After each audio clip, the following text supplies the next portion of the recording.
देखो एग्जांपल 17 से कंटिन्यू करेंगे अब हम। इसमें गिवन है NC9 is equals to NC8। सो आपको NC17 निकालना है। ये बहुत बेसिक सा फॉर्मूला है कॉम्बिनेशन का, क्योंकि यहाँ से अब कॉम्बिनेशन स्टार्ट हो गया है। पहले परम्यूटेशंस था तो उसमें NCR वाले फॉर्मूले में n factorial upon n minus R factorial था बस, अपॉन में ये r फैक्टोरियल नहीं था। अब NCR वाले फॉर्मूले में अपॉन में r फैक्टोरियल भी आ जाता है। सो अगर NC9 है तो यहाँ पे 9 फैक्टोरियल आएगा, NC8 है तो यहाँ 8 फैक्टोरियल अपॉन में आ जाएगा। सो ये एक्सपेंड करोगे आप, बाकी सेम है परम्यूटेशंस वाले तरीके से। सो n factorial upon n minus 9 factorial into में 9 फैक्टोरियल। NC8 होता तो n factorial upon 8 factorial into n minus 8 factorial. अगर यहाँ NC12 होता सो n factorial upon 12 factorial into n minus 12 factorial हो जाता है ना। अगर यहाँ NC3 होता तो n factorial upon 3 factorial into n minus 3 factorial हो जाता। अब इसको एक्सपेंड करोगे तो इससे तो इसको ये कैंसिल कर सकते हैं, ये n minus 9 factorial as it is, और इधर एक्सपेंड करोगे तो n माइनस 8 फैक्टोरियल को एक्सपेंड करके आप लिख सकते हो n minus 8 into n minus 8 minus 1 factorial. So वो n माइनस 9 फैक्टोरियल हो गया। इससे कैंसिल हो गया, 8 से 8 फैक्टोरियल कैंसिल हो गया, क्रॉस मल्टीप्लाई करोगे so n minus 8 is equals to 9 हो गया, ये 17 आ गया। अब 17 से 17 निकालना है आपको। सेम वही formula 17 factorial upon 17 factorial into 17 minus 17 means NCR है ना। So n factorial upon r factorial into n minus r factorial. So ये कैंसिल होकर के सारा मीन सोल्व होकर के सारा 1 आ जाएगा। हमेशा याद रखना जब सेम हो ना n और r हमेशा आंसर 1 आता है। ठीक है, अब एग्जांपल 18 देखो। इसमें क्या कहा जा रहा है कि 5 पर्सन्स की एक ग्रुप है, उसमें से आपको कमेटी चूज़ करनी है 3 पर्सन्स की। सो 5 में से 3 चूज़ करने, कॉम्बिनेशन बनाने। सो सिंपल 5 से 3 हो गया। अब मीन्स n और r की जगह आपको 5 और 3 पुट करना है। सो फॉर्मूले से आप 5 से 3 वाला फॉर्मूला लगा दोगे, 5p3 अपॉन 3 फैक्टोरियल, ये फॉर्मूला है। ठीक है, तो 5p3 को आप इसको यहाँ पे ऐसे भी सॉल्व कर लो, NPR अपॉन r फैक्टोरियल हो गया ना NCR। सो NPR क्या होता है, NPR होता है n factorial upon n minus r factorial, और r फैक्टोरियल हमारा 3 फैक्टोरियल है तो 3 आ गया, r की वैल्यू 3 है। सो सोल्व होकर के 10 आ गया। अब देखो कॉम्बिनेशन बन रहे हैं 10, लेकिन कुछ रिपीट भी तो हो जाएंगे कॉम्बिनेशन। मीन्स अगर देखो अब एक फ़र्क बताता हूँ मैं आपको। अभी आपसे क्या कहा है इस क्वेश्चन में, अभी तक मैंने क्या बताया कि 5 पर्सन उनमें से 3 चूज़ करने हैं तो कॉम्बिनेशन 10 बन गए। लेकिन अब इन्होंने क्वेश्चन में एग्जैक्टली क्या पूछा है कि वो जो 5 पर्सन्स है ना, वो 5 पर्सन्स हैं, 2 उनमें मैन है और 3 हैं वुमेन। तो आपको 3 पर्सन्स जो चूज़ करने हैं उनमें 1 मैन और 2 वुमेन ऐसे होना चाहिए। इसका मतलब आपको 3 पर्सन्स 5 पर्सन्स में से चूज़ नहीं करने, अब आपको 1 मैन चूज़ करना है 2 मैन में से, और 2 वुमेन चूज़ करनी है 3 वुमेन में से, और उनको आपस में मल्टीप्लाई कर देना मल्टीप्लिकेशन प्रिंसिपल से। क्योंकि आप 2 मैन में से 1 मैन चूज़ कर सकते हो 2C1 कॉम्बिनेशंस बना करके, और 3 वुमेन में से 2 वुमेन चूज़ कर सकते हो आप 3C2 कॉम्बिनेशंस बना करके।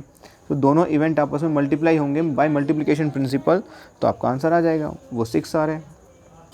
2C1 को आप सोल्व कर सकते हो, 3C2 को आप सोल्व कर सकते हो। एक सिंपल सी ही चीज़ है, इसमें एक सिंपल सा फॉर्मूला है बस कि NCR होगा कहीं तो n factorial upon r factorial into n minus r factorial कर देना है, बात ख़त्म। आप सब कुछ सोल्व कर सकते हो इससे। ठीक है, फैक्टोरियल का भी मतलब पता है आपको, उससे छोटी वैल्यूज़ की मल्टीप्लाई करके लिखना है। जैसे 3 फैक्टोरियल का मतलब है 3 इंटू 2 इंटू 1 तक, नेचुरल नंबर्स के लिए डिफाइन है बस ही। ठीक है, अब अगला है एग्जाम्पल नंबर 19। ये क्या कह रहा है कि आपके पास 52 कार्ड्स हैं। 52 कार्ड्स में देखो 26 रेड होते हैं और 26 ब्लैक होते हैं। 26 जो रेड होते हैं उनमें 13 डायमंड और 13 हर्ट होते हैं। 26 जो ब्लैक होते हैं उनमें 13 स्पेड होते हैं और 13 क्लब होते हैं। और हर 13 में सेम कॉम्बिनेशन होता है, मीन्स सेम पैटर्न होता है, KQJ, किंग क्वीन और जैक, 10 9 8 7 6 5 4 3 2 और A इक्का। सो ऐसे ही ये डायमंड हो गए, ऐसे ही 13 हार्ट हो गए, ऐसे ही 13 स्पेड हो गए और ऐसे ही 13 क्लब हो गए। इनमें से 26 रेड होते हैं यानी कि डायमंड और हार्ट वाले, 26 ब्लैक होते हैं यानी कि स्पेड और क्लब वाले। अब आपसे क्या पूछा है, अब आप देखो, अब आपको 4 कार्ड्स चूज़ करने हैं इनमें से। ये अलग अलग टाइप से क्वेश्चन बना दिया है इसमें आपको। अगर आपको 52 में से 4 कार्ड्स चूज़ करने होते हैं तो 52C4 पुट कर देते आप। इस पैटर्न को समझो, सारे क्वेश्चन एक जैसे ही हैं, बस आपको जो गिवन है वो n है और जो आपको एट अ टाइम निकालना है वो r है। मीन्स आपको 4 कार्ड्स चूज़ करने हैं, कैसे कैसे कॉम्बिनेशन बन सकते हैं 52 में से निकालने हैं, क्योंकि कार्ड्स टोटल 52 होते हैं ना। सो 52C4 बन जाएगा कॉम्बिनेशन। सेम वही पैटर्न है, सोल्व कर दो 52 factorial upon 4 factorial into 52 minus 4 factorial. 52 को पूरा एक्सपेंड थोड़ी करना है, 51, 50, 49, 3 2 1 डॉट डॉट डॉट 3 2 1 तक, आपको सिर्फ 48 फैक्टोरियल तक सोल्व करना है। 1 51 50 49 48 फैक्टोरियल, अपॉन में 48 है ना, यही तो ट्रिक होती है सोल्व कर देने की। ये आ गया, लेकिन एक्चुअल में ये नहीं पूछा। एक्चुअल में पूछा है कुछ पार्ट्स बना करके कि पहला पार्ट ये है कि जो 4 कार्ड्स आप चूज़ तो 4 कार्ड्स ही करने हैं सारे उसमें, लेकिन जो पहले फर्स्ट पार्ट में क्या है, जो फर्स्ट 4 कार्ड्स आप चूज़ कर रहे हो ना वो सेम सूट के होने चाहिए। मीन्स अगर आप 4 कार्ड्स चूज़ कर रहे हो तो सारे डायमंड होने चाहिए चारों। दूसरे 4 कार्ड्स आप चूज़ कर रहे हो मीन्स 13C4 बन गया ना, सीधा सीधा सा देखो 13 आप सेम सूट का मतलब है सिर्फ डायमंड ही होने चाहिए वो चारों, या 13 में से जो चारों निकालोगे आप वो क्लब ही होने चाहिए, या चारों हर्ट होने चाहिए, या चारों स्पेड होने चाहिए। तो मीन्स 4 इसमें से भी निकल सकते हैं, 4 इसमें से भी, 4 इसमें से भी और 4 इसमें से भी, और सारे मल्टीप्लाई हो सकते हैं। सो 13 में से ही तो निकलेंगे 4, तो 13C4 वो चारों एक जैसे होंगे, 13C4 में से वो चारों एक जैसे होंगे, 13C4 में से वो चारों एक जैसे होंगे, और 13C4 में से वो चारों एक जैसे होंगे। सो आपस में मल्टीप्लाई होने की बजाय ऐड हो जाएंगे। 4 टाइम्स ऑफ 13C4 सोल्व करना रह गया, बस आंसर आ गया। आई hope it is clear for you, है ना। अब पार्ट 2 देख लेते हैं। पार्ट 2 क्या कह रहा है कि वो जो 4 कार्ड्स है ना वो डिफरेंट सूट से होने चाहिए। 4 cards belong to 4 different suits. इसका मतलब एक सूट से एक होना चाहिए, इसका तो मतलब यही बनता है। अगर एक सूट से एक होना चाहिए तो टोटल 4 सूट हैं, तो 1 में से ईच बनेगा तो 4 हो जाएंगे। इसका मतलब 13 में से तो 1 चूज़ करना है ना, उसके बाद दूसरे 13 में से 1, तीसरे 13 में से 1, चौथे 13 में से 1। मीन्स क्यों मल्टीप्लाई हो रहा है यहाँ पे, आप इवेंट देखो आप कि जो आप डायमंड में से आप 13 चूज़ करोगे, 13 में से 1 चूज़ करोगे, वो कोई सा भी चूज़ कर सकते हो, है ना। देखो कैसे बनेगी ये कॉम्बिनेशन, इधर देखो। आपने मान लो 13 में से 1 चूज़ कर लिया, के चूज़ कर लिया, उसके बाद आप इन में से कोई सा भी चूज़ कर सकते हो ना, के भी चूज़ कर सकते हो, क्यू भी चूज़ कर सकते हो, जे भी चूज़ कर सकते हो, और 10 भी और ए भी। मान लो फिर से आपने के चूज़ कर लिया, है ना। उसके बाद में आप के भी चूज़ कर सकते हो, के का कॉम्बिनेशन भी बना सकते हो, के क्यू का भी, के जे का भी, के 10 का भी। फिर मान लो आपने के का ही कॉम्बिनेशन बना लिया, तो फोर्थ वाला जो कार्ड आपने चूज़ करना है वो अलग ही सूट का होना चाहिए। सो आप क्लब में से चूज़ कर सकते हो, तो के भी हो सकता है, ए भी हो सकता है। सो मीन्स आप के क्यू करोगे, सॉरी के करोगे, फिर के क्यू करोगे, के जे करोगे, ऐसे ही ए तक पहुँचोगे। फिर उसके बाद इसमें से इसको उठाओगे, फिर वापस से यही, फिर इसमें से इसको उठाओगे, फिर वापस से यही, इसमें से फिर 10 को उठाओगे, फिर वापस से यही, फिर सारे यहाँ तक करते जाओगे। फिर दोबारा से आप के क्यू को उठाओगे, है ना। कितने पॉसिबिलिटीज़ बनती हैं देखो। तो इसलिए मल्टीप्लिकेशन प्रिंसिपल काम करता है जब इस तरह के पैटर्न्स बनते हैं। तो सीधा 13C1 को 4 से मल्टीप्लाई कर दो, क्योंकि 13C1 13C1 13C1 13C1 चल रहा है। तो आप इसको सोल्व कर सकते हो बड़े आराम से। सो इसका आंसर ये आ गया, कैलकुलेशन रह गई बस। अब थर्ड पार्ट क्या कह रहा है कि जो 4 कार्ड्स आपको चूज़ करने हैं ना वो फेस कार्ड्स होने चाहिए। तो फेस कार्ड्स होते हैं के क्यू जे वाले। तो देखो के क्यू जे वालों को फेस कार्ड्स बोलते हैं। आप देखो ये रहे, कितने हैं ये, के क्यू जे डायमंड के क्यू जे हर्ट के क्यू जे स्पेड के और के क्यू जे क्लब के। तो टोटल 12 हो गए ना। तो 12 में से 4 चूज़ करने हैं आपको। तो 12C4 सिंपल है, 495 आंसर आ जाएगा। 12C4 तो सिंपल है ना सोल्व करना। मेंस तो कंसेप्ट बनाना है कि 12C4 आया कैसे। अब है कि 2 होने चाहिए रेड और 2 होने चाहिए ब्लैक। तो जाहिर सी बात है अब 4 ही चूज़ करने हैं, 4 कार्ड्स ही चूज़ करने हैं यहाँ पर भी, बट 2 रेड होने चाहिए और 2 ब्लैक। तो अब देखो 26 है रेड, तो जो 2 चूज़ करने हैं वो 26 में से चूज़ करने हैं। ऐसे ही 26 हैं ब्लैक, तो जो 2 ब्लैक चूज़ करने हैं वो 26 में से चूज़ करने हैं। इसका मतलब 26C2 इंटू 26C2, ये आपस में मल्टीप्लाई होकर आएगा। लास्ट पार्ट है इस क्वेश्चन का, इस एग्जाम्पल का, कि जो कार्ड्स हैं वो सेम कलर के होने चाहिए। अगेन सेम वही चीज़ कि आपको 4 कार्ड्स चूज़ करने हैं, वो सेम कलर के होने चाहिए। तो वो तो रेड हो सकते हैं सेम कलर के, तो 26 में से चूज़ होंगे वो रेड। अब वो 26 ब्लैक में से भी तो हो सकते हैं, क्योंकि 4 कार्ड एट अ टाइम आपने चूज़ कर लिए, है ना। तो 26C4 पुट कर दिया, फिर वो ब्लैक वाले भी तो हो सकते हैं वो कार्ड, तो 26C4 निकाल के प्लस करना है, क्योंकि 26 में से 4 कार्ड रेड वाले आप इधर से चूज़ कर सकते हो 26C4 वेज से कॉम्बिनेशन बना करके। सेम वही ब्लैक के लिए भी। सो ऐड हो जाएंगे दोनों, ऐड हो जाएंगे दोनों, है ना। अब देखो, अब हम अपनी एक्सरसाइज स्टार्ट करते हैं 17.7.4। सो सेम वही क्वेश्चन है, कुछ भी डिफरेंट नहीं है। देखो अब एग्जाम्पल कर लिए ना आपने 3, सो सारे क्वेश्चन एक झटके में हो जाएंगे अब आपके। सेम वही है फर्स्ट एग्जाम्पल जैसा, है ना। NC8 is equal to NC2 given है, तो NC2 बताओ कितना है। n की वैल्यू निकालनी है, यहाँ से निकल जाएगी n की वैल्यू। अच्छा देखो, इसमें एक प्रॉपर्टी काम करती है कॉम्बिनेशन की। जब NCA बराबर हो ना NCB के, तो ये याद कर लेना, ये प्रॉपर्टी है बहुत इंपॉर्टेंट कॉम्बिनेशंस की, परम्यूटेशंस में एंड कॉम्बिनेशंस वाले चैप्टर में। NCA बराबर हो NCB के, तो या तो A बराबर B होगा, या n की वैल्यू A प्लस B के इक्वल आएगी। सो यहाँ पर 8 + 2 = होगा 10 के। सो n की वैल्यू 10 यहाँ से आई प्रॉपर्टी से, ठीक है। सो 10C2 सोल्व करके 45 आंसर आ जाए। अब देखो ये जो क्वेश्चन है ना, इसको सोल्व करो अब। 2NC3 रेशो NC3 = 12:1, तो n की वैल्यू बताओ। दूसरे में है 2NC3 रेशो NC3 11:1 बताओ। सेम क्वेश्चन है, सेम पैटर्न है।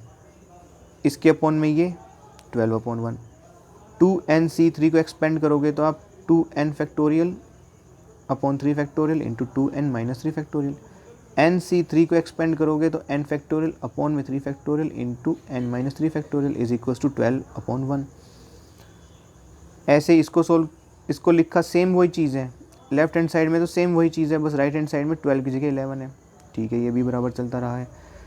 अब 2n फैक्टोरियल को आप कैसे लिखोगे, नीचे 2n - 3 फैक्टोरियल है, सो इसको -1 -2 -3 तक एक्सपेंड करोगे। 2n 2n - 1 2n - 2 2n - 3 factorial, है ना। अभी n - 3 को एक्सपेंड नहीं करते। देखो देखो मैं आपको दिखाऊं, आप कॉमन मिस्टेक कर सकते हो यहाँ पे। वो कॉमन मिस्टेक क्या है कि देखो, n फैक्टोरियल को एज इट इज़ रखो, n - 3 फैक्टोरियल को रखो, है ना। सो n 3 से 2n - 3 कैंसिल हो गया। और अब इधर देखो, हम इस बार में हमने n फैक्टोरियल को एक्सपेंड कर दिया, n - 1 n - 2 n - 3, तो n - 3 से n - 3 फैक्टोरियल कैंसिल हो गया। अब बच क्या गया, n से n कट गया, 2 यहाँ बच गया, 2n - 1 बच गया, 2n - 2 बच गया, और n - 1 और n - 2 बच गया। अब देखो यहाँ से आप 2 कॉमन लेकर के n - 1 बना सकते हो ना, इससे ही कैंसिल हो जाएगा, तो ईजी पड़ेगा। यहाँ पर मैंने आपको बिना कैंसिल किए सोल्व करके दिखाया है, तो आंसर देखो क्या आ रहा है, 1 और 5 यानी 5 आंसर 1 एक्स्ट्रा आ रहा है। ऐसे यहाँ पे 6 आंसर 1 एक्स्ट्रा आ रहा है। सो आपको यहाँ पे ही इसको करेक्ट कर लेना है, ज़्यादा कन्फ्यूजन में नहीं पड़ना। इसको आप करेक्ट कर लोगे, 2 कॉमन ले लोगे तो ये 4 हो जाएगा, n - 1 से n - 1 कट जाएगा, 2n - 1 अपॉन n - 2 रहेगा, 4 से 12 पे कट गया, 3 आ गया, क्रॉस मल्टीप्लाई करके n5 आ गया। यहाँ पे 11 चल रहा है, सेम है, ठीक है। 4 हो गया, इसको एक्सपेंड करोगे ये हो गया, इसको एक्सपेंड क्रॉस मल्टीप्लाई करोगे ये हो गया, आंसर n = 6 हो गया। अब देखो थर्ड क्या है इसका question, how many codes can be drawn through 21 points on a circle. आप जानते हो कोड उसको बोलते हैं जो कि सर्कल में 2 सर्कमफेरेंस पे जो 2 पॉइंट्स होते हैं उनको मिला करके बनता है। अब ये पॉइंट होता है एक सर्कमफेरेंस का बाहर का, तो यहाँ से टेंजेंट बनता। अब सर्कमफेरेंस के कोई 2 पॉइंट्स को ज्वाइन कर देते हैं तो वो कोड बन जाता है। तो मीन्स 2 पॉइंट्स चाहिए ना, तो 21 पॉइंट्स हैं, तो 21 पॉइंट्स में से 2 points at a time choose करके 2C2 लगा 21C2 लगा दो, उतने पॉसिबल वेज आ जाएंगे, आंसर आ गया। अब अगला है 4th question, in how many ways can a team of 3 boys and 3 girls be selected from 5 boys and 4 girls. कुछ नहीं करना, सेम वही है पहले वाला कि 3 बॉयज़ तो सेलेक्ट होंगे 5 बॉयज़ में से 5C3, 3 गर्ल्स सेलेक्ट होंगी 4 गर्ल्स में से तो 4C3। आपस में हमेशा ही मल्टीप्लिकेशन प्रिंसिपल लगेगा। इस केस में कैसे लगेगा ये देख लो। 5 बॉयज़ हैं टोटल, ये रहे, 4 गर्ल्स हैं टोटल, ये रही। सो इनमें से एट अ टाइम 3 चूज़ करनी है। मान लो हमने B1 B2 B3 चूज़ कर लिया, क्योंकि 5 में से 3 बॉयज़ चूज़ करने हैं तो बहुत सारे कॉम्बिनेशन बन सकते हैं ना, 5C3 बन सकते हैं। तो मान लो B1 B2 B3 वाला ले लिया। अब देखो गर्ल्स में से भी 3 गर्ल्स चूज़ करनी है, तो 4 गर्ल्स हैं तो G1 G2 G3 G4 में से मान लो हमने G1 G2 G3 वाली ले ली, तो एक कॉम्बिनेशन तो ये बन गया, टीम तो बन गई B1 B2 B3 G1 G2 G3। लेकिन क्या यही बन सकती है? इसके साथ दूसरी भी बन सकती है। इसके कितने कॉम्बिनेशन हैं? 4C3, 4C3 मतलब है ना, एक तो ये है G1 G2 G3, फिर है G1 G2 G4, फिर G2 G3 G4, फिर G2 और भी बन जाएगा G1 G3 G4, है ना, कई बन जाएंगे, 4 बन जाएंगे इसके। तो इसका इसके साथ, फिर इसका इसके साथ, इसका उस तीसरे के साथ, इसका चौथे के साथ, ऐसे इसके जितने कॉम्बिनेशन बनेंगे उनका एक एक के साथ। तो ऐसा जब भी पैटर्न महसूस करो आप, हमेशा मल्टीप्लिकेशन प्रिंसिपल लगता है, घबराने की ज़रूरत नहीं है। सॉल्व करके आंसर आ गया 40 वेज। यही सेम चीज़ लगती है, दोनों को अलग अलग कर दो, ये ही दिखेगी आपको सारे क्वेश्चंस में। देखो एग्जांपल क्वेश्चन 5 देखो, find number of ways of selecting 9 balls from 6 red balls, 5 white balls, 5 blue balls if each selection consist of 3 balls each colour के। मीन्स आपके पास 6 रेड बॉल्स हैं, 5 वाइट बॉल्स हैं और 5 ब्लू बॉल्स हैं।